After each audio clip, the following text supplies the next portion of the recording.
Assalamualaikum warahmatullahi wabarakatuh. Selamat sore pemirsa, apa kabar Anda? Semoga kita semua dalam keadaan sehat walafiat, baik jasmani, rohani maupun mental kita ya. Amin. Senang sekali saya Nagwa Majid hadir menjumpai Anda. Selama 60 menit ke depan kita akan membahas informasi yang syarat akan kesehatan tentunya dalam program acara Ayo Hidup Sehat. Nah pemirsa, Anda dapat menyaksikan siaran hari ini via live streaming kita di www.tvrisumbar.co.id, dan kami juga hadir di media sosial Anda di Instagram, Facebook, Twitter, dan juga YouTube Anda dengan nama akun yang sama @tvrisumbar. Nanti kami juga akan menunggu atensi Anda pemirsa di 0751463133 untuk Anda yang ingin berkonsultasi ataupun ingin bertanya seputar tema kita hari ini dengan narasumber kita.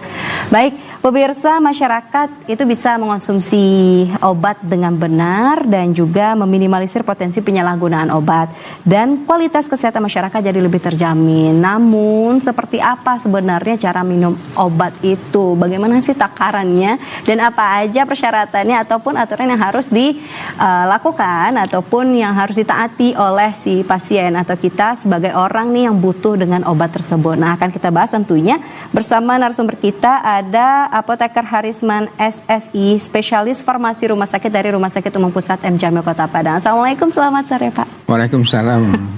Salam sehat ya Pak ya. Iya, salam sehat selalu. Salam sehat selalu. Baik pemirsa, kita akan membahas terkait dengan pengaruh cara penggunaan obat oral terhadap hasil pengobatan.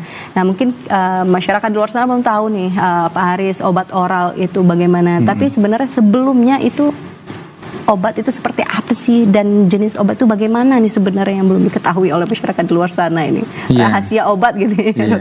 Jadi ada rahasia obat ya. Jadi pengobatan itu kan sebenarnya mulai direncanakan di pabrik ya. Industri farmasi itu merencanakan khusus untuk obat oral tentu ada sediaan padat, ada sediaan cair. Sediaan padat itu adalah tablet, kapsul, ya kaplet. Nah, dari pabrik itu sudah direncanakan bagaimana pilihan jenis tablet itu misalnya. Jadi mungkin masyarakat, pasien melihat bahwa tablet itu pokoknya bulat padat, kemudian kalau kapsul itu lonjong. Nah itu pokoknya minumnya ditelan gitu ya. Nah jadi belum terpapar bagaimana pabrik itu sebenarnya merencanakan berbagai jenis tablet. Kenapa mereka membuat rencana itu? Bisa jadi dari bahan aktifnya itu tidak bisa untuk satu jenis tablet tertentu, tablet biasa misalnya. Harus dibuat tablet gempa gitu ya, padat gitu. Kemudian dia sangat keras. Nah itu tidak bisa ditelan langsung, harus hancurkan dengan cara dikunyah gitu ya. Kemudian juga ada tablet yang rasanya sangat pahit itu. Nah, tidak mungkin di pasien dibiarkan minum dengan tidak enak begitu. Mereka tidak akan patuh. Maka direncanakanlah suatu jenis tablet yang namanya salut gula. Nah, jenis salut gula. Nah, kemudian ada juga tablet sebenarnya zat aktifnya itu rusak ya kalau kena asam lambung. Nah obat ini harus dilindungi ya. Nah, kemudian timbullah pabrik membuat suatu bentuk sediaan tablet yang namanya tablet salut selaput. Oke, beda lagi. Nah selaput ya. Tadi salut gula, satu lagi salut selaput. Nah ini salut selaput tidak boleh hancur di lambung. Dia harus saluran cerna ya itu ya, di usus. Nah, jadi tidak boleh dikunyah juga. Nah, tadi kalau yang keras harus dikunyah, kalau yang ini tidak boleh malah dikunyah. Ya.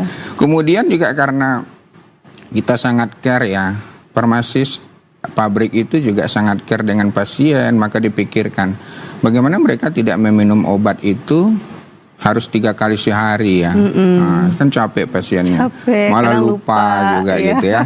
Nah itu pabrik merencanakan ya suatu jenis tablet yang namanya lepas lambat atau sustain release namanya. Nah ini juga dirancang sedemikian rupa, dan minumnya tadi harus langsung ditelan, tidak boleh juga dikunyah. Nah ini.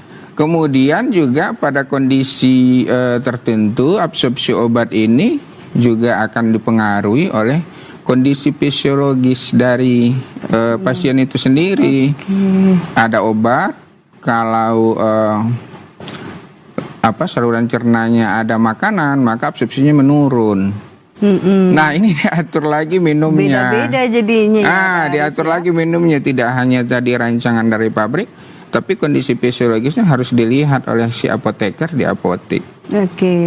Sehingga dia minum obatnya, ada obat tertentu yang harus diminum pada saat perut kosong. Ada obat tertentu malah harus minumnya saat ada makanan. Malah ada juga gitu, yang bersama dengan makanan gitu ya. Karena memikirkan efektivitasnya sehingga tidak menimbulkan efek samping, misalnya hipoglikemi gitu ya. Tapi itu secara lengkapnya akan kita bahas setelah ini ya Pak Aris ya. Nah, sebelumnya ini kan kita ada bahas tentang penggunaan obat oral. Sebenarnya obat ini penggunaannya ada berapa banyak sih Pak Haris? Sehingga kita bahasnya tentang obat oral gitu. Memang sengaja dipilih hari ini yang oral. Yang oral. Nah, sebenarnya bentuk sediaan obat itu cukup beberapa, ada obat oral atau obat dalam, ada obat luar, ada juga obat dua sebenarnya secara garis besar, tapi masing-masing itu terbagi. Nah, tadi kalau obat dalam itu ada sediaan padat, ada sediaan cair. Kemudian kalau obat luar itu ada lagi salep, ada inhaler. Yang boleh pemakaian di luar aja ya. Ada krem gitu ya. Ada injeksi. Injeksi itu walaupun masuk ke dalam itu sebenarnya tergolong obat luar. Bukan obat dalam. Bukan obat dalam. Nah, begitu di dunia farmasi itu begitu. Dan etiketnya juga kita bagi. Ada etiket putih, ada etiket biru. Wah, itu kalau kita bahas secara jadi mendalam itu sudah bagi orang farmasi gitu ya. Berarti ini yang kita fokuskan adalah obat oral yang diminum. Yang diminum. Karena kita mau membicarakan kalau yang disebut dengan obat oral itu kan obat yang diminum kemudian masuk ke saluran cerna dan dia mengalami yang disebut istilah ADME ya. ADME itu singkatan dari absorpsi, ya, penyerapan, kemudian distribusi, kemudian metabolisme, kemudian ekskresi, pengeluarannya melalui ginjal. Nah, faktor absorpsi ini yang perlu kita bicarakan hubungannya tadi dengan cara minum obat. Nah, karena obat yang berefek maksimal itu kalau absorpsinya juga maksimal. Itu butuh waktu ya Pak Aris? Iya, butuh waktu sebenarnya. Kalau obat oral itu butuh waktu untuk memberikan efek. Jadi nggak langsung minum, kenapa nggak ada efek?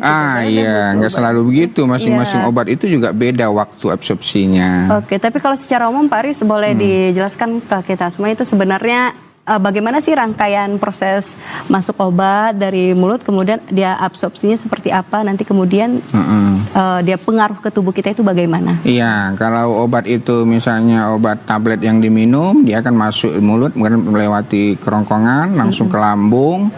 Nah, nanti diabsorpsinya terus ke usus ya. Nah, di usus nanti diabsorpsi masuk ke peredaran darah. Nah, dari peredaran darah dia akan masuk ke organ target gitu ya, sel-sel. Kemudian di situ ada yang namanya reseptor. Nah, ikatan obat dengan reseptor inilah nanti akan memberikan efek. Baru dia terangsang. Baru dia aktif gitu. Dia terangsang. Apakah dia mempengaruhi enzim? Apakah dia akan mempengaruhi misalnya kontraksi otot gitu ya? Apakah impuls dari saraf gitu. Itu makan waktu berapa lama biasanya Pak? Masing-masing obat berbeda, tapi ada yang sekitar 5-6 jam ya. 5-6 jam. Yang paling cepat itu biasanya pengaruh obat yang dari jenis apa tuh Pak Aris? Tidak bisa kita tetapkan begitu. Tergantung kepada kita lihat dulu waktu absorpsinya seperti apa. Dipengaruhi juga dengan kondisi fisik di pasien yang tadi. Berarti selain pengaruh fisiologinya apa lagi itu dok, Pak Aris? Selain pengaruh fisiologinya ya itu yang tadi, cara minum obatnya.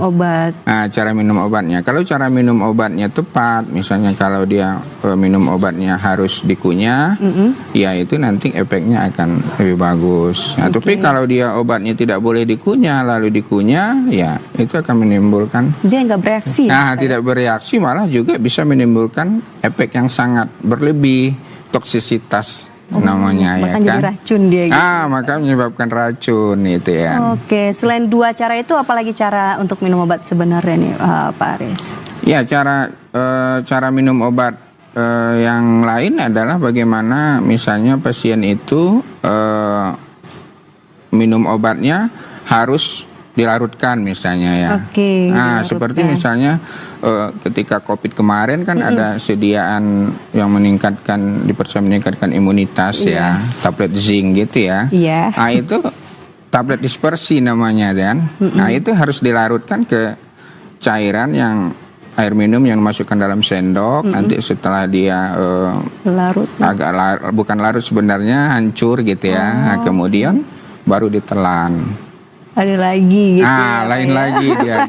Lain jenis tabletnya lain lagi dia. Ada juga yang ditaruh di bawah lidah dulu baru itu gimana tuh? Ada juga Unik yang juga betul, ada juga yang begitu kan, karena absorpsi yang cepatnya itu adalah di bawah lidah gitu ya. Nah, jadi tablet itu ditaruh di bawah lidah sehingga absorpsinya menjadi cepat.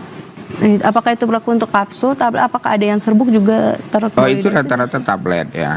Tablet. Ya, Baik. itu tablet. Tadi Pak Aris juga menyinggung terkait dengan waktu makan obatnya tuh Pak Aris. Ada yang dimakan sebelum, sesudah, pada saat lambung sudah terisi, ada pada saat pertengahan makan, bahkan itu kan kayaknya kapan makannya sebenarnya gitu Pak Aris, apa di jeda 5 menit dulu baru. Nah itu tuh banyak menimbulkan kegalauan di masyarakat. Jadi kalau obat-obat yang sebelum makan, ya itu saya kira misalnya 30 menit sebelum makan. Memang 30 menit? 30 menit atau mendekati makan tidak apa-apa. Tapi dianjurkan sebenarnya 30 menit sebelum makan. Itu yang disebut sebelum makan. Itu biasanya obat-obat seperti apa tuh Pak? Ya, obat-obat biasanya itu adalah obat-obat yang untuk menetralkan asam lambung ya.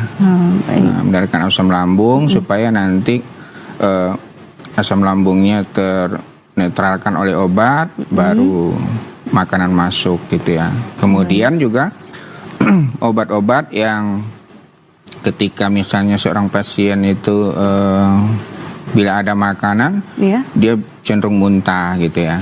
Nah, diberikan obat dulu 30 menit sehingga ada efek, baru makanan masuk.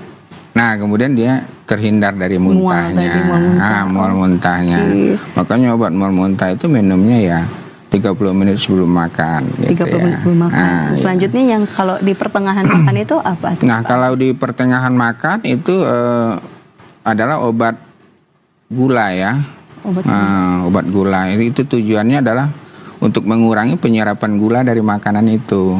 Seperti misalnya akarbose ya. Nah, akarbose itu yang disebut istilahnya saat makan. Iya. Nah, saat makan itu ada definisi farmasinya sebenarnya. Saat makan itu adalah sesudah suapan pertama. Tidak menunggu pas mau nasi habis. Bukan pas mau habis atau nasinya tinggal separuh gitu ya. Jadi gitu. Jadi selama ini. Jadi sesudah menyuap satu suapan, lalu makan obatnya.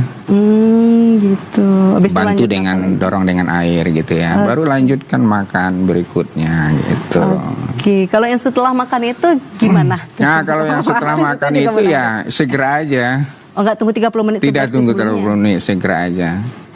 Segera sesudah makan itu telan obatnya ya dengan bantuan dengan air. Minum gitu ya.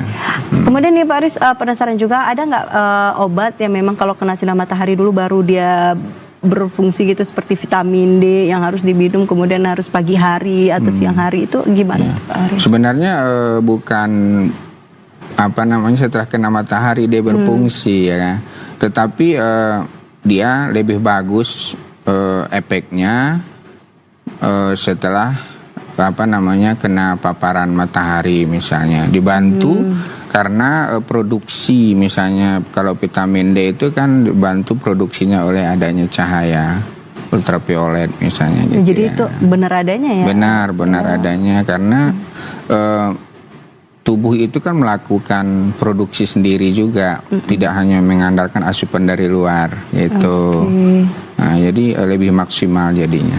Baik, mungkin di luar sana kita taunya obat itu sama, padahal ada obat kerasnya ya Pak Aris ya, ada obat yang punya logo-logo yang itu tuh boleh dijelaskan mungkin Pak Aris sebenarnya seperti apa perbedaan dari logo-logo obat itu Pak?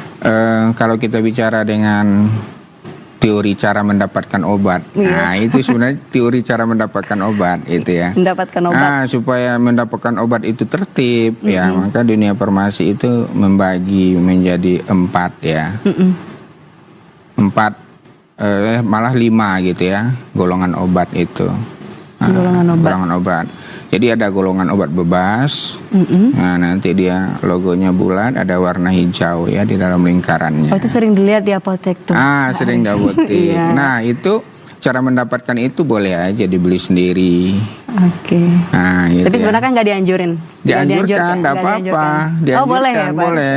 Seperti vitamin gitu ya, kemudian paracetamol juga gitu ya, obat bebas kan. Nah, obat generik tujuannya sebenarnya kan bagaimana masyarakat ini tidak terlalu tergantung kepada tenaga kesehatan, karena di teorinya ada juga yang disebut pengobatan swamedikasi, pengobatan sendiri. Diperbolehkan selama 2 hari. Juga itu akan membantu penekanan biaya kesehatan gitu ya. Masa cuman batuk, flu, sakit kepala sedikit, pergi ke rumah sakit, puskesmas gitu ya. Nah itu kan nanti puskesmasnya penuh dengan penyakit-penyakit ringan gitu. Jadi kita boleh mandiri begitu ya? Boleh mandiri. Tapi obatnya yang obat bebas. Seperti paracetamol tadi gitu ya, penurun panas gitu ya. Terus apa lagi nih Pak? Kemudian ada juga obat yang disebut bebas terbatas ya. Nah itu logonya logo biru gitu ya. Nah itu juga bisa dibeli juga sendiri. Yang terbatasnya itu dikonsumsinya secara terbatas? Ya, dikonsumsinya secara terbatas. Kemudian ada aturannya yang cukup jelas di situ. Misalnya bentuk sediaannya. Nah itu diatur ya. Nah, itu juga tapi masih bisa beli sendiri. Tapi kalau dapat dapat penyuluhan ya dari apotekernya. Dapat edukasinya juga. Dapat edukasinya. Nah, kemudian yang ketiga ada obat keras, logo K ya. Nah, itu di belakangnya merah. Nah, itu tidak boleh dibeli sendiri. Nah, itu harus melalui resep dokter. Nah, ini yang harus hati-hati ya penggunaannya, dan itu sangat selektif sehingga harus memahami ya ini dia cara minum obat. Iya, karena itu makanya di luar sana tuh kalau misalnya dia sakit kepala misalnya Pak Aris, kemudian diminumi obat terus belum sembuh ya obatnya disalahin gitu, enggak. Iya, ada juga ya kan, makanya kita angkat topik ini. Ada yang mengatakan misalnya saya sudah minum obatnya tapi nggak sembuh-sembuh ya. Ini obatnya kali tepung aja ini gitu ya. Nah, tapi makanya harus dilihat lagi, sudah benar tidak dia cara minum obatnya tadi, sudah sesuai nggak dari jenis-jenis tabletnya tadi. Nah, sudah sesuai nggak dia harus minumnya sebelum atau sesudah makan. Nah, karena obat itu kalau dia misalnya terganggu absorpsinya akibat makanan, itu bisa turun sampai 30%. Penyerapannya dan kadar obatnya dalam darah juga menurun. Nah, tidak akan memberikan efek yang maksimal. Baik, Pak Aris, kita akan lanjutkan tapi setelah ini ya Pak Aris. Ya, pemirsa, untuk Anda yang ingin bergabung nanti langsung saja nelfon di 0751 463133. Jangan kemana-mana, tetap di Ayo Hidup Sehat.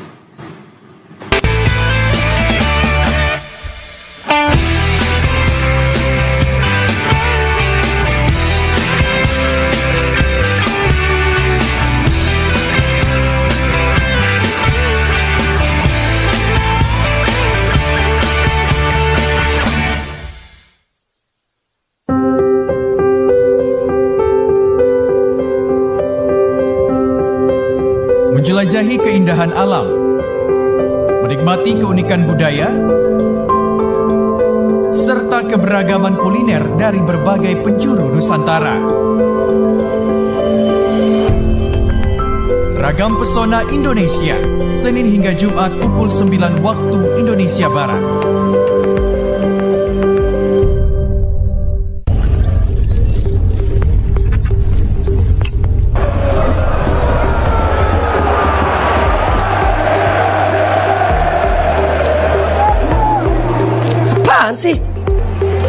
nonton TV ada aja masalahnya.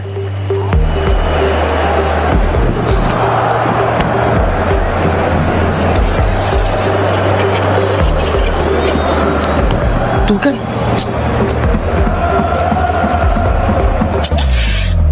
Cigi, help me please. Siap bos, apa yang bisa Cigi bantu? Order TV baru sekarang juga. Ganti TV jadulku ini. Mana gambarnya parah banget lagi. Ya, kenapa harus beli TV baru sih bos? Kan sekarang sudah ada siaran TV digital. Hah? Siaran TV digital? Gimana? Siaran televisi digital itu siaran televisi yang menggunakan modulasi sinyal digital. Tentunya akan menghadirkan kualitas gambar yang lebih bersih, suara yang lebih jernih, dan gratis bos. Emang TV-ku yang ini bisa buat nonton siaran digital? Tentu dong bos. Bagi yang menggunakan perangkat TV analog, bisa memakai set-top box. Set-top box adalah alat untuk mengkonversi sinyal digital menjadi gambar dan suara yang dapat ditampilkan di TV analog biasa. Terus nyari alatnya di mana? Set-top box bisa dengan mudah didapatkan di toko-toko elektronik dan marketplace terkemuka.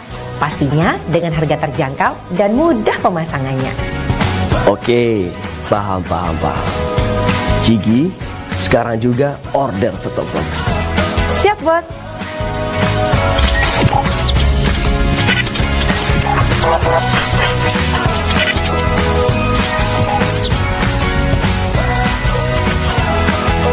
Ayo beralih ke siaran digital.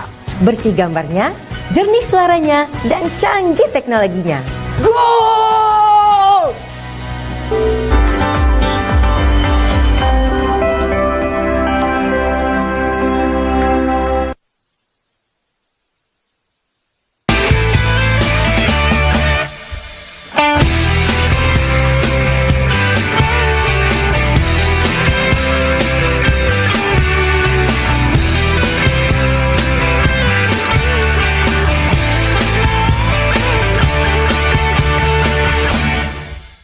Terima kasih pemirsa, Anda kembali menyaksikan Ayo Hidup Sehat. Kita membahas terkait dengan pengaruh cara penggunaan obat oral terhadap hasil pengobatan. Bersama narasumber kita ada Apoteker Harisman SSI, spesialis farmasi rumah sakit dari Rumah Sakit Umum Pusat M. Jamil Kota Padang. Nah, untuk Anda yang ingin bertanya ataupun berkonsultasi dengan narasumber kita hari ini, langsung saja menelpon di 0751463133. Nah, untuk menambah wawasan kita terkait tema hari ini, kita akan masuk ke segmen Fakta atau Mitos. Baik, Pak Aris, fakta atau mitos yang pertama, obat antibiotik adalah obat segala macam penyakit. Nah, itu gimana tuh Pak Aris? Mitos. Penjelasannya seperti apa Pak? Iya, karena antibiotik itu membunuh kuman yang spesifik ya. Nah, jadi masing-masing dia ada kuman yang dikaper atau dibunuhnya. Jadi beda antibiotik, beda kuman yang bunuhnya gitu ya. Jadi kalau misalnya dia sakit hipertensi ya nggak penting antibiotik itu, nggak ada kuman di situ. Nah itu makanya. Apalagi kalau kayak demam, flu itu kan belum tentu karena bakteri, mana tahu kuman, mana tahu virus juga ya. Nah virus atau akibat misalnya hanya gangguan alergi gitu ya. Nah itu tidak selalu. Jadi dipastikan dulu bahwa memang dia penyebabnya adalah kuman dengan tanda-tanda infeksi. Nah, jadi secara klinis ada tanda-tanda infeksi yang bisa dilihat. Apakah dia demam, apakah ada peradangan, bengkak gitu ya, atau ada sesak gitu ya. Nah, itu dipastikan dulu tanda-tanda infeksinya ada atau tidak.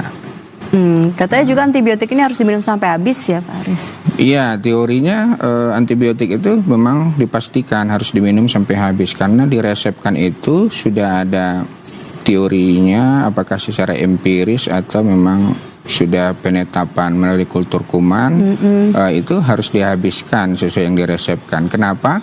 Karena masing-masing itu di mana tempat infeksinya, nah itu kumannya juga berbeda. Iya. Nah, kekuatan kuman ini juga berbeda. Justru itu jenis antibiotiknya juga berbeda, lama pengobatannya juga berbeda. Nah, mungkin kalau batuk, ispa gitu ya, itu mungkin cukup 3-5 hari misalnya. Nah, tapi kalau dia infeksi saluran kemih, ISK misalnya, itu sampai 7-14 hari. Nah, kalau diresepkan jumlah itu ya harus dihabiskan supaya nanti kuman yang ada di saluran urinaria itu mati gitu. Berarti nggak dianjurkan kalau beli antibiotik itu ke diri sendiri? Iya, tidak dianjurkan beli sendiri karena kita nggak tahu itu di mana infeksinya, di mana apa kumannya, itu kan harus dengan ilmu. Oke, biasanya kalau di luar sana kalau udah lebih dari 3 hari sakitnya ya udah berarti harus butuh antibiotik tadi kan, katanya. Teori sebenarnya yang tadi itu kan pilih obat bebas atau bebas terbatas 2 hari. Kalau tidak terbantu bukan beli obat sendiri lagi, tapi adalah kunjungi tempat-tempat pelayanan kesehatan. Tapi itu kan ada miligramnya ya Pak ya? Iya. Pak Aris ya, ada miligram. Masing-masing itu beda miligramnya ya. Tidak semua berarti kalau 500 miligram itu bagus gitu ya. Tapi antibiotik tertentu ada yang 100 miligram. Tergantung jenis antibiotiknya. Jangan dilihat miligramnya. Oke, jangan dilihat juga merek. Jangan dilihat juga mereknya gitu. Kandungannya yang penting. Baik, berarti itu mitos ya Pak Aris ya. Obat antibiotik adalah obat segala macam penyakit, mitos. Yang kedua Pak Aris, fakta atau mitos mengkonsumsi obat paten lebih baik daripada obat generik? Ya, itu juga mitos ya. Mitos. Kenapa? Karena obat itu kan sebenarnya yang berkhasiat itu zat aktifnya ya. Nah, zat aktifnya. Obat paten atau bermerek itu kan hanya nama. Zat aktifnya tetap juga itu. Misalnya paracetamol, zat aktifnya itu kan, generiknya paracetamol. Nah, ada beberapa nama merek dagang. Nah, itu bukan berbeda tapi sama aja. Sama dengan orang mengasih nama anaknya gitu ya. Nah, ada yang si A, ada yang si B, ada yang si C. Tapi sebenarnya laki-laki juga, perempuan juga gitu. Balik lagi cara ininya ya Pak Aris. Iya, pemahamannya saja yang penting. Kan bukan lebih mahal obatnya, lebih cepat reaksinya nggak? Bukan. Nah, itu teori juga kan. Ada yang menganggap kalau mahal itu bagus gitu ya. Itu nggak berlaku di obat. Sebenarnya hal yang begitu ya. Kenapa? Karena obat itu kan diproduksi, distandarisasi. Ya, ada kriteria standarnya. Setelah memenuhi standar itu baru dilepas ke pasaran. Di pasaran diawasi lagi oleh Badan POM ya. Nah, jadi itu nggak bisa disebut berbeda. Sama aja sebenarnya. Balik lagi ke cara penggunaannya. Nah, cara penggunaannya, kemudian kepatuhan menggunakan, lama penggunaannya. Nah, baik. Berarti itu mitos ya, mengkonsumsi obat paten itu lebih baik daripada obat generik. Jadi sesuai dengan penyakitnya aja gitu ya. Iya, sesuai dengan penyakitnya, kemudian sesuai dengan komposisi obatnya saja. Itu. Jangan berlebihan itu. Jangan berlebihan dan jangan mencari merek obat itu. Iya sih, tapi itu masih menjadi itulah di masyarakat kita Pak Aris ya. Oke, mungkin ini lewat program acara kita ini bisa teredukasi juga bahwasanya penting itu adalah zat di dalam zat khasiatnya si obat gitu. Baik, yang ketiga Pak Aris, fakta atau mitos menggunakan lebih banyak jenis obat itu lebih manjur? Menggunakan jenis obat itu lebih manjur. Iya, bisa dia sakit kepala minum sakit kepala padahal dia lagi flu juga minum yang flu-nya kayak gitu. Iya, sebenarnya mitos ya. Mitos. Kenapa? Karena mengobati penyakit itu jangan gejalanya, tapi kausanya. Itu kan kausanya. Misalnya orang infeksi saluran pernapasan gitu ya, ada pegal-pegal, ya kan? Nah, kemudian ada demam. Nah, itu yang diobati itu ya infeksinya tadi. Jangan pegal-pegalnya yang diobati juga misalnya, kecuali pegal-pegalnya sangat berat baru diobati. Tapi mengobati kausanya itu cukup sebenarnya, akan hilang gejala-gejala yang lain. Akarnya itu yang ya, makanya kalau kita berobat ke tenaga kesehatan itu akarnya yang dicarinya, gitu ya. Nah, kendati pun kadang-kadang gejalanya itu diobati karena sudah berat. Ada juga begitu. Tapi kadang ada yang 5 jenis obat itu biasanya. 5 jenis obat, kita lihat juga penyakitnya. Nah, ada memang penyakit-penyakit tertentu itu perlu kombinasi beberapa jenis obat. Jadi itu oral semua itu? Oral, misalnya obat penyakit jantung gitu ya. Nah, itu kan banyak faktor-faktor penyebab komplikasi berikutnya itu yang ditakutkan. Nah, sehingga diberikan juga beberapa jenis obat, misalnya 5 sampai 6 gitu ya. Nah, itu saling mendukung sebenarnya. Tetapi yang penting di situ tidak akan ada obat yang komposisinya sama. Oke. Nah, itu kuncinya, tidak. Tujuannya berbeda. Karena tujuannya berbeda. Tapi kalau dia komposisi obatnya sama, berarti salah terapinya itu ya. Double jadi double, nah ya itu double. Tapi sebenarnya kalau kita minum paracetamolnya 500 misalnya Pak Aris, kemudian di obat untuk yang flu-nya nih misalnya ada juga paracetamol kandungannya gitu. Berarti dosisnya melebihi. Melebihi, yang itu tidak boleh. Makanya harus tahu, bukan merek obatnya yang harus tahu, tapi komposisi obatnya. Berarti ada rank atau batas konsumsi? Iya, ada batasnya. Ada batasnya. Keamanan dari obat itu ada batasnya. Baik. Iya. Boleh di-spill sedikit Pak Aris, kalau untuk paracetamol berapa? Kalau paracetamol 500, ada yang sampai 650. Boleh, sampai 650 ya. 650, berarti kalau ada kelebihan itu. Kalau ada kelebihan itu nggak direkomendasikan karena jangka panjang nanti ada risiko rusak kemana-mana. juga. Nanti kita gitu bahas ya. apa risiko jangka panjangnya Pak Aris ya, biar penasaran juga. Baik, selanjutnya Pak Aris, fakta atau mitos kalau suatu obat itu manjur untuk orang lain, berarti udah pasti obat itu juga manjur untuk kita. Nah, itu gimana? Mitos. Mitos lagi. Mitos lagi. Kenapa? Karena belum tahu penyakit kita sama dengan orang lain itu. Sama-sama flu nih, yang ringan aja tuh Pak Aris. Iya, kalau misalnya flu yang ringan saja, tergantung juga penyebabnya. Nah, ada flu itu kan yang disebabkan oleh alergi, ya kan? Alergi dia sebenarnya. Nah, ada juga flu itu, ya dia akibat penurunan imunitas tubuh gitu ya. Kalau sakit gigi pun misalnya penghilang rasa sakitnya itu Ya, kita gimana? kalau penghilang rasa sakit mungkin itu bisa. Berarti bisa manjur juga. Bisa manjur juga. Jadi lihat juga penyakitnya, apakah itu kalau menggunakan obat bebas itu rata-rata bisa ya. Oke, berarti ini bisa juga nih obat yang orang minum tuh bisa. Bisa kalau memang itu penyakitnya ringan dan betul-betul sama. Tetapi itu kan jadinya menduga-duga. Oh iya. Nah, yang lebih bagus kita pastikan ketika kita beli obat, kita bilang gejalanya begini, nanti di apotek kan dipilihkan obat yang mana gitu. Daripada minta obat tetangga gitu ya. Nggak tahu juga simpannya udah berapa lama itu obat tetangganya gitu ya. Nah, disimpan di mana? Nah, ini beberapa faktor lagi akan menyebabkan obat itu rusak itu. Tapi itu ada pengaruhnya juga tuh Pak Aris, cara penyimpanan obat. Oh iya, cara penyimpanan obat itu sangat berpengaruh kepada stabilitas obat tadi. Nah, kalau penyimpanan obat itu ada yang suhu kamar gitu ya, nah, ada yang di lemari pendingin misalnya. Nah, itu juga menentukan. Obat kalau oral suhu pun kamar juga itu kan sebenarnya kalau di Indonesia itu kan 25 derajat ya, kecil dari 25. Jadi kalau suhu Padang itu 31 itu nggak bisa lama-lama di rumah itu kan obatnya. Kalau di apotek kan ada AC ya diatur. Kalau di rumah juga boleh kalau AC-nya hidup terus itu ya. Dan itu berlaku juga untuk obat oral yang. Iya, berlaku juga untuk obat oral. Penyimpanan suhu kamar itu diatur dan dikontrol terus di apotek. Tidak boleh melebihi 20. Karena biasanya yang obat-obat yang kayak gitu kayak vaksin yang cair atau obat sirup itu yang lebih disimpan, diperhatikan penyimpanannya, udah dibuka itu cuman bolehnya sampai. Ya, itu gitu. yang dikontrol di lemari pendingin misalnya kan. Tapi suhu kamar juga dikontrol penyimpanan obat itu. Nggak boleh nyimpan obat dekat jendela ya kan, kena cahaya matahari. Nah, apalagi di mobil sudah seminggu gitu ya. Nah, itu nggak boleh. Berpengaruh. Nah, berpengaruh kepada zat aktifnya. Selanjutnya nih Pak Aris, fakta atau mitos meningkatkan dosis dapat menyembuhkan penyakit?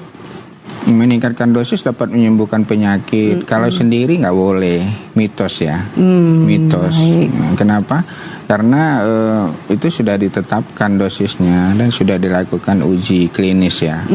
Nah, uji klinis, dalam uji klinis itu panjang ya, sampai ke pemasaran ini nanti diteliti lagi gitu ya. Nah, itu nggak boleh melebihi karena kalau meningkatkan dosis sendiri itu akan meningkatkan efek samping. efek samping terhadap organ yang lain, ataupun risiko toksisitas itu. Bukan malah makin sembuh, tapi Ya, ada ada efek risikonya samping terhadap lain. organ-organ yang lain, ginjal misalnya, hepar gitu ya.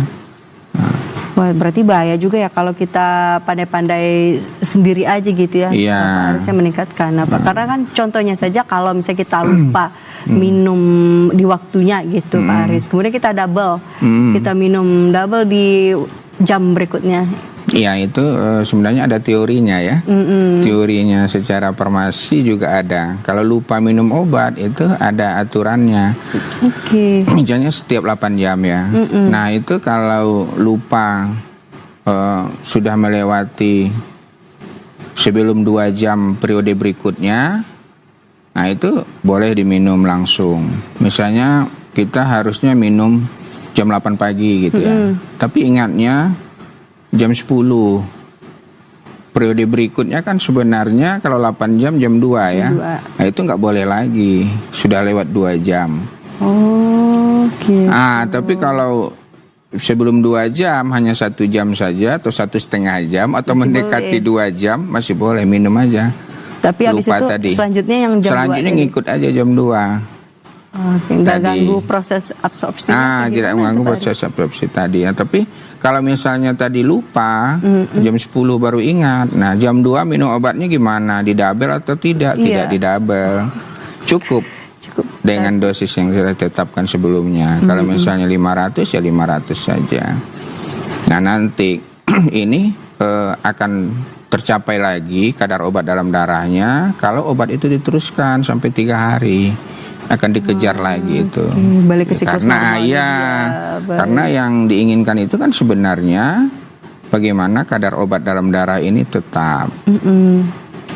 Jadi kalau double dia malah numpuk, dia nggak bisa. Kalau double itu kan dia naik Iya, naik gitu kan. Nah, kemungkinan risiko organ yang lain gimana? Nah, juga. Nah, gitu. Oke. Ternyata semuanya ada ilmunya, pemirsa. Jadi nggak asal minum, nggak asal beli obatnya, waktunya, takarannya juga. Terakhir nih, Pak Aris, fakta atau mitos harus banyak-banyak minum air kalau minum obat, lagi minum obat. Sebenarnya Biar ginjalnya nggak kena gitu katanya, Pak Aris. biar ginjalnya nggak kena ya.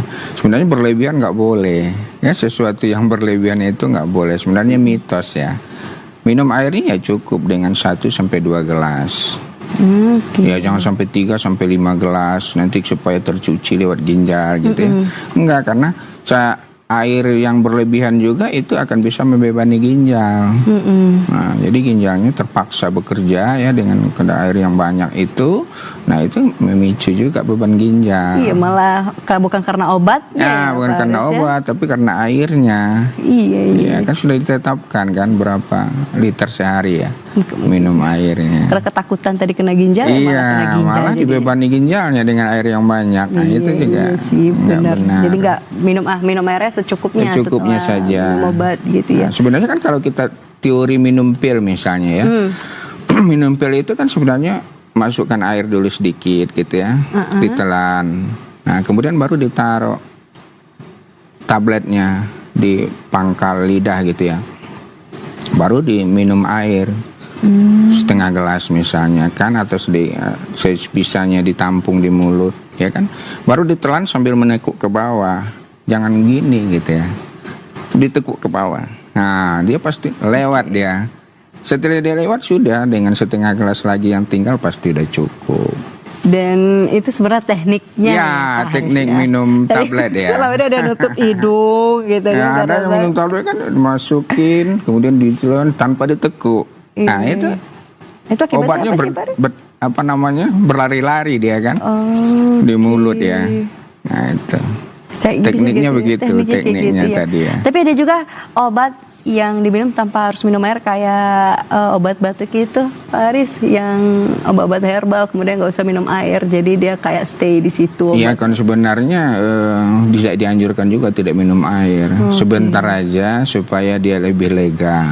Peppermintnya terasa. Iya, nah itu tuh. Tapi nggak apa-apa siap itu minum air ya. Karena peppermint itu bukan zat berkhasiatnya. Itu hanya menyegarkan saja.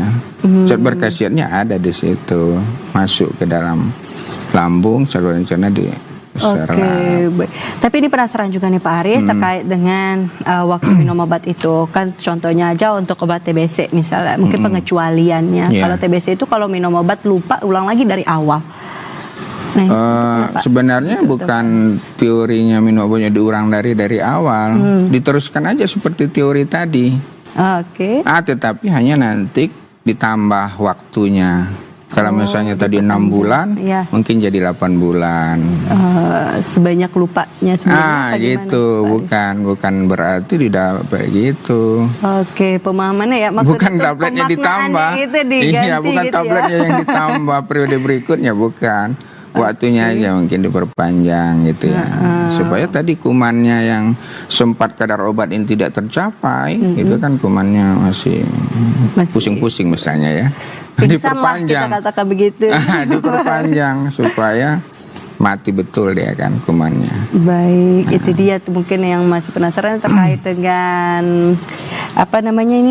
pengaruh cara penggunaan obat oral terhadap hasil pengobatan. Ini mungkin bisa menambah wawasan ya Pak Aris ya. Ternyata juga minum obat itu perlu ditekuk juga. Jadi memang masuk itu tepat gitu ya. Iya, Harusnya tepat. nggak kemana-mana obatnya. Tapi kita akan lanjutkan perbincangan kita ya Pak Aris ya. Tapi pemirsa jangan kemana-mana, tetap di Ayo Hidup Sehat.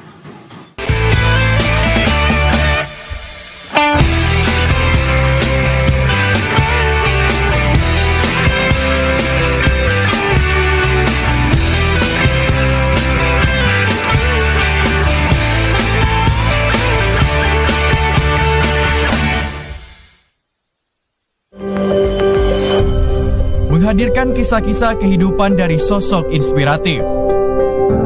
Jejak keberanian dan ketekunan untuk mengubah mimpi menjadi kenyataan.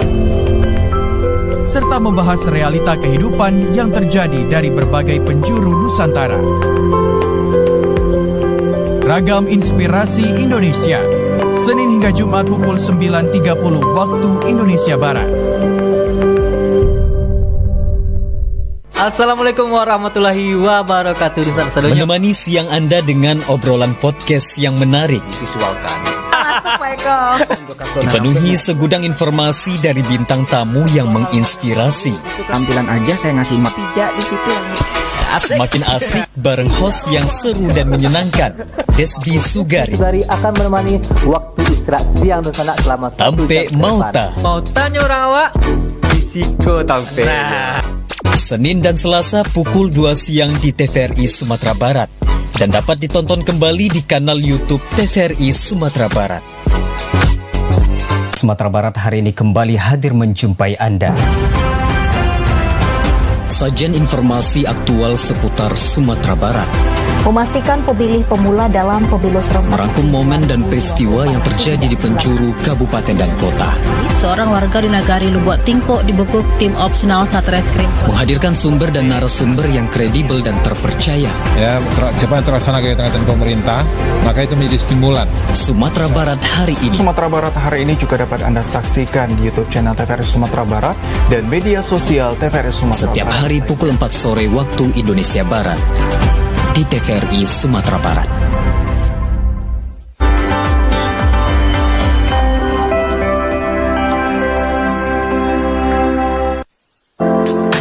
Halo, Assalamualaikum warahmatullahi wabarakatuh. Menemani jelang siang Anda dengan obrolan yang inspiratif. Mendatangkan beragam narasumber dari berbagai bidang profesional. Komposer itu kan orang. Semakin seru bersama seruput kopi dan ulasan informasi terkini di Sumatera Barat. 14,8 Ngopi, ngobrol penuh inspirasi. Live Senin sampai Kamis pukul 11 waktu Indonesia Barat di TVRI Sumatera Barat.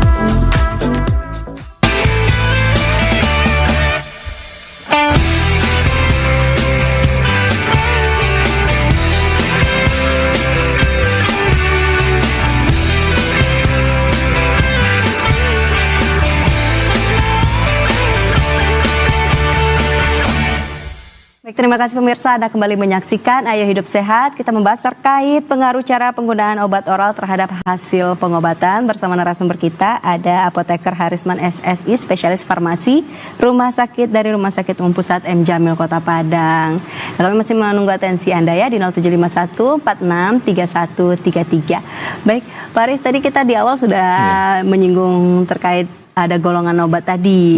Nah, udah di spill 3 nih. Ada yang obat bebas terbatas, kemudian satu lagi obat keras. Nah, dua lagi itu obat apa tuh, Pak? Iya, 2 lagi ada yang nomor 5 ada psikotropika ya. Obat psikotropika ya, obat-obat ini akan mempengaruhi neurotransmitter di saraf gitu ya. Nanti akan dibiasakan digunakan untuk pasien-pasien dengan nyeri dan gangguan jiwa gitu ya. Nah, kemudian yang keenam ada narkotika. Nah, narkotika ini adalah obat yang lini terakhir yang sangat beresiko, yang harus diwaspadai sekali. Ini obat-obat yang bekerjanya di susunan saraf pusat dan bisa menimbulkan efek adiksi ya. Adiksi, kecanduan. Nah, justru itu pengaturan minum obatnya itu harus seselektif mungkin ya. Dan dengan pengawasan ya, karena di dunia farmasi itu pengeluarannya harus dilaporkan setiap bulan ke Badan POM ya. Baik, berarti itu kalau kita bahas penggunaan obat ini secara umumnya ini lebih ke dewasa ataupun remaja atau orang yang sudah besar gitu ya, Pak? Dewasa, kemudian penyakitnya yang sudah berat gitu ya. Nyeri misalnya ya, nyeri kanker ya yang sudah berat. Nah, kalau nyeri biasa aja tadi menggunakan NSAID seperti asam penamat katanya kan. Nah, kalau ini nyeri kanker itu sudah sangat berat sekali. Skala nyerinya ya, nah itu perlu menggunakan narkotika. Baik. Nah, itu jadi obat penyakit itu sudah sangat berat. Kalau udah sabar baru itu yang dikeluarin buat jenis golongan obat. Senjata terakhir gitu ya. Senjata terakhir. Tapi itu memang khusus tenaga kesehatan aja yang kesehatan saja yang harus tahu dan bagaimana pengawasan dan edukasinya. Baik, kalau kemudian kita lihat ke anak-anaknya, Pak Aris, itu seperti apa penggunaan obat oral ini biar efektif? Apakah sama kemudian dengan orang dewasa apa bagaimana? Ya, anak-anak ya. Anak-anak kan di teori industri itu sebenarnya kan mereka harus dibuat ya, sediaan obatnya itu sebagus mungkin, seindah mungkin, dibuat kesannya supaya enak, itu kan dikasih warna merah, kayak dikasih kayak permen gitu ya. Nah itu kemudian mereka kan masih cenderung sulit menelan, maka di pabrik itu direncanakan dalam bentuk sirup gitu ya. Nah, jadi sediaan-sediaannya rata-rata dalam bentuk sirup kalau dari pabrik. Nah kalau di rumah sakit masih ada ya sediaan-sediaan racikan ya. Itu sebenarnya sudah nggak direkomendasikan lagi sebenarnya sediaan racikan jadi puyer gitu ya. Sebenarnya sudah dianjurkan untuk sediaan sirup saja. Oh gitu. Tapi masih ada penyediaannya karena pembiayaan ataupun ketersediaan bentuk sediaan. Tapi kalau efektif sama? Kalau efektifnya sama. Hanya perlu diketahui kalau sediaan puyer itu harus benar sekali cara penyimpanannya, kemudian tidak boleh lebih dari 1 bulan ya. Nah, itu sudah harus dibuang. Nah, itu biasanya untuk anak-anak. Karena kadang-kadang kan udah lengket ke bungkusnya karena ada bahan aktifnya itu yang hidrokopis ya, lembab ya. Nah, itu tidak boleh lagi dipakai. Apa ada jenis obat yang nggak boleh dibikin puyer, Pak Haris, atau kayak kapsul itu boleh nggak atau? Ya ada tadi dari bentuk sediaan tadi. Nah, obat-obat yang tidak boleh dikunyah itu tidak boleh digerus. Nah, teori dasarnya sebenarnya menyangkut ke situ. Balik lagi ke awal jadi. Ya, balik lagi ke awal jadi tidak ada beberapa sediaan tidak boleh digerus. Kemudian misalnya multivitamin seperti FE ya, tambah darah itu nggak boleh digerus. Tapi kan udah ada yang tabletnya. Tapi sudah ada yang sirup, yang sirup juga kan. Iya. Untuk anak-anak ya digunakan yang sirupnya, jangan digerus yang. Yang penting disesuaikan sama anak ini mau minumnya kayak gimana, diminum gitu ya Pak Aris. Tapi dibuatkan seindah dan seenak mungkin, kesannya begitu. Kalau bayi kemudian di Pak Aris kan ada obat minumnya juga, kemudian ibunya ngasih ASI. Nah itu sebenarnya efektif apa enggak tuh Pak Aris? Kan masih menjadi pertanyaan juga kalau dibanding sama susu biasanya itu efek obatnya kan terganggu gitu ya Pak Aris.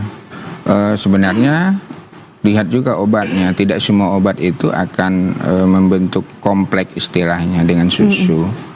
Ada beberapa obat seperti multivitamin misalnya nggak terlalu bermasalah. Tapi kalau tadi antibiotik itu cenderung dia dengan adanya logam-logam ya, Fe misalnya pada susu ya, karena susu itu kan penuh untuk pembentukan sel darah merah gitu ya. Nah, itu akan bentuk kompleks dia dengan antibiotik. Jadi kita pilih juga obatnya yang mana yang boleh, mana yang tidak perlu dikonsultasikan gitu. Memang harus ke pakarnya, pemirsa. Tapi kalau kan ada juga nih Pak Aris, ibunya yang minum obat. Ada juga teori begitu ya, tapi sebenarnya itu kan tidak dianjurkan ya. Ada juga yang membuat sebenarnya teori dasarnya ada. Kenapa? Ada beberapa obat yang sebenarnya dieskresi ya, tadi ada ADME ya, ada ekskresinya itu lewat ASI. Jalannya memang malah ada yang dianjurkan tadi, sebenarnya dianjurkannya itu tidak terlalu rekomendasi ya. Nah, tapi ada yang sangat dilarang. Apa tuh Pak? Karena obat ini akan bisa menimbulkan gangguan pada si bayi. Obat-obat narkotik, psikotropik tadi, nah itu tidak boleh diminum sama ibu-ibu. Tapi sebenarnya bisa sampai ke ASI? Iya, sampai ke ASI, karena beberapa obat zat aktif itu bisa larut di ASI, itu sampai ke bayi. Nah, bayinya nanti bisa tertidur setengah hari misalnya, tertidur terus, terganggu kan minum susunya. Nah, bayinya kekurangan nutrisi gitu ya. Baik, tapi kalau untuk obat-obatan lainnya itu juga bisa sampai ke si bayinya? Tidak semua. Nah, ada beberapa jenis saja yang bisa dieskresi lewat ASI. Baik, sesuai dengan anjuran dokter juga. Sesuai dengan anjuran. Baik. Penasaran itu sih sebenarnya Pak Aris, akan nggak semua ibu hamil itu boleh mengkonsumsi obat oral gitu. Nah, kalau menurut Pak Aris itu sebenarnya apa sih pengaruhnya, kemudian efek sampingnya yang dari ibu hamil, kemudian ibu menyusui, sebelum kita bahas secara umumnya? Iya. Itu sebenarnya kan yang namanya janin itu kan sangat rentan ya, sangat rentan terhadap apapun ya, termasuk obat. Nah, jadi ada memang risiko-risiko obat itu terhadap janin ya, yang disebut dengan istilah teratogenik ya. Teratogenik. Jadi dia bisa merusak organ ya, merusak organ. Nah, itu kalau di obat bisa dibedakan ya, apakah dia kehamilan trimester pertama, trimester kedua, trimester ketiga, keempat. Nah, itu kriteria obatnya ada daftarnya. Nah, mana yang boleh trimester pertama, mana yang boleh trimester kedua, mana yang boleh trimester ketiga, keempat gitu ya. Nah, kalau misalnya contohnya amoksisilin gitu ya, boleh nggak pada ibu trimester pertama? Boleh. Nggak mungkin kan ibu-ibu infeksi dia. Nggak mungkin nggak diobati. Jadi salah pilih, jangan salah pilih obatnya. Mana yang boleh tadi ya boleh trimester, ada daftar obatnya. Harus lebih aware ternyata ya Pak Aris ya, kalau misalnya lagi hamil, menyusui ataupun sangat hati-hati gitu ya. Sebenarnya kalau untuk mengkonsumsi obat nih lagi Pak Aris, apa sih pantangannya atau yang nggak boleh dibarengin sama apa sih mengkonsumsi obat secara oral ini? Jadi obat yang masuk ke dalam tubuh itu efektif. Itu ada lagi sebenarnya teorinya ya yang disebut interaksi obat dengan makanan. Interaksi obat. Itu luas lagi itu pembahasannya. Nah, karena ada interaksi obat dengan makanan inilah makanya tidak dianjurkan beberapa obat diminum dengan makanan atau vitamin yang lain gitu ya. Nah, kenapa? Karena dia bisa menonaktifkan zat aktifnya. Berarti seperti kayak kafein. Kafein ya itu tidak dianjurkan. Teh ya, tiopilin misalnya kan, itu tidak boleh diminumkan dengan teh gitu ya. Minum obat itu dianjurkan ya tadi dengan air putih. Dengan air putih, dengan air mineral putih, aja ya, air Pak mineral Aris ya. aja. Kalau untuk menyupport mempercepat absorpsinya itu biar cepat dia larut dalam tubuh apa tuh Pak Aris? Sebenarnya nggak ada. Kalau kayak vitamin C itu apa segala macam nggak? Kalau vitamin C itu kan hanya namanya membantu katanya ya, membantu absorpsi, penyerapan gitu, ya. Itu hanya beberapa obat saja dan itu juga tidak terlalu bermakna. Tidak terlalu bermakna, tapi memang ada pengaruhnya kombinasi itu. Baik, berarti itu apakah semuanya nanti ketika kita dapat obat, misalnya kita berobat di rumah sakit, kemudian kita dapat obatnya, boleh nggak kita berkonsultasi dengan apoteker gitu Pak Aris? Kan kita kan nggak mau salah dan butuh juga nih efek dari obatnya gitu. Boleh, itu sangat dianjurkan sekali. Nah malah ada kan praktek dari apoteker itu yang disebut konseling obat. Nah itu konseling obat karena jumlah tenaga kita itu sangat terbatas dengan jumlah apoteker ya, dengan jumlah pasien. Maka kita melakukan konseling itu secara pasif ya, secara aktif ya, secara aktif. Artinya kita pilih pasien-pasien tertentu, tadi ada kriterianya, nah itu yang akan kita konseling. Nah, tapi mungkin nanti kalau memang pasien itu sangat butuh, dia boleh minta dikonseling. Iya, edukasi. Nah, banyak juga pasien itu kalau kita mau ajak konseling, ya mereka kadang sudah terlalu lama mungkin ya antri obatnya. Saya nggak ada waktu, nanti aja gitu ya. Nah, itu. Dan ini kayak mendadak gitu, mendesak semuanya gitu kan.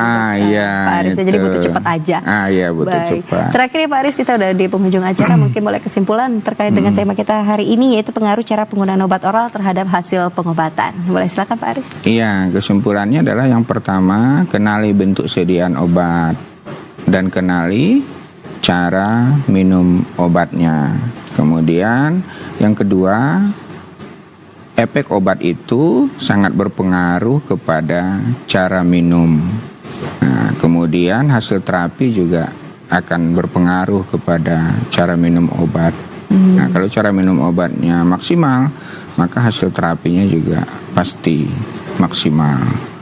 Nah, kemudian yang ketiga, kalau dapat obat rasanya ragu, maka minta konsultasi dengan apoteker di apotek. Baik, itu dia intinya konsultasi tadi ya Pak Aris ya. Baik, makasih banyak Pak Aris untuk informasinya. Dan itu dia pemirsa informasi kita untuk sore hari ini terkait pengaruh cara pengobatan oral terhadap hasil pengobatan. Lebih baik kita mencegah daripada mengobati ya Pak Aris ya. Lebih baik tahu dulu ilmunya dibandingkan kita udah lakukan dulu tapi kita nggak tahu efek sampingnya seperti apa nanti. Baik pemirsa, terima kasih dan tetap saksikan program acara kita setiap hari Senin pukul 5 sore waktu Indonesia Barat dan juga di hari Kamis pukul 2 waktu Indonesia Barat hanya di TVRI Media Pemersatu Bangsa. Akhirnya mewakili kerabat kerja yang bertugas, saya Anak Mahmajid pamit undur diri. Wassalamualaikum warahmatullahi wabarakatuh. Selamat sore dan sampai jumpa. Sampai jumpa. Silakan.